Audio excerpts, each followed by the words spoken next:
અમે લોકો મારી બંગડી લેવા આવ્યા હતા. મારી બંગડી બાકી હતી આજે જે ચોલી પહેરવાની છે એની, તો ફટાફટ લઈ લીધી એન્ડ હવે ઘરે જશું. બહુ લેટ થઈ ગયું છે, 1 વાગ્યો છે ને 5 વાગે તો તૈયાર થવા જવાનું છે. બધું ફ્રૂટ ને બધું લેવાનું હતું પૂજા માટે. આજે કથા રાખી છે તો પછી પૂજા હવે ચાલુ જ થશે. ઘરે જઈને ફટાફટ 140 ગણ્યા.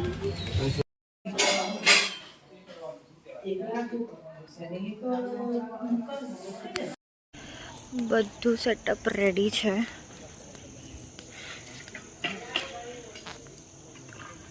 બસ હવે અમે લોકો તૈયાર થવા જશું અને પછી ફટાફટ આવીએ એટલે જમવાનું સ્ટાર્ટ થશે એન્ડ ધેન ફંક્શન સ્ટાર્ટ. આ બધા લાઇટિંગ્સ ને બધું હવે સાંજે ચાલુ થશે એટલે મસ્ત લાગશે.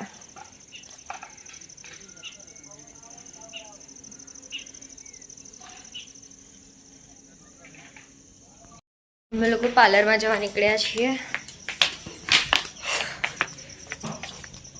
આજે લેટ નહીં થયું, કાલે તો બહુ લેટ થઈ ગયું હતું.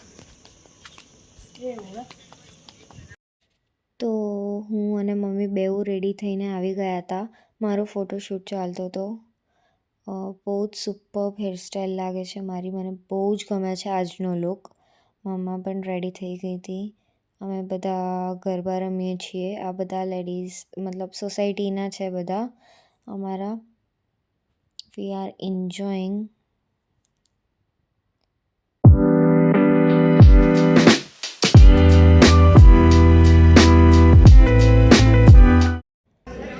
છે મારી ફ્રેન્ડ. મેં એને વ્લોગ બનાવવા માટે ફોન આપ્યો હતો પણ હું જેને ના મળી.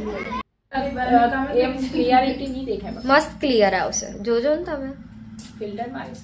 ના ના, આ તો કેમેરામાં પાડું છું.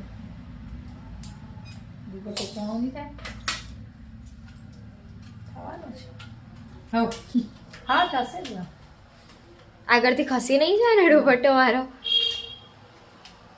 અહીં કશું નહીં મારવાનું, અહીં આગળ મારો ને પણ પેલા પાછળથી કવર કર દો ને એટલે તું ઊભી થાય તો તને વજન ના લાગે. બરાબર. ખરાબ નહીં લાગતું ને પાછળથી એ મારીએ તો? ના લાગે બકા. તમે બીજા ચીપી આલો.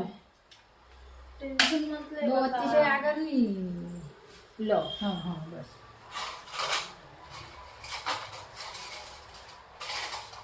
જો તને ફોટોગ્રાફ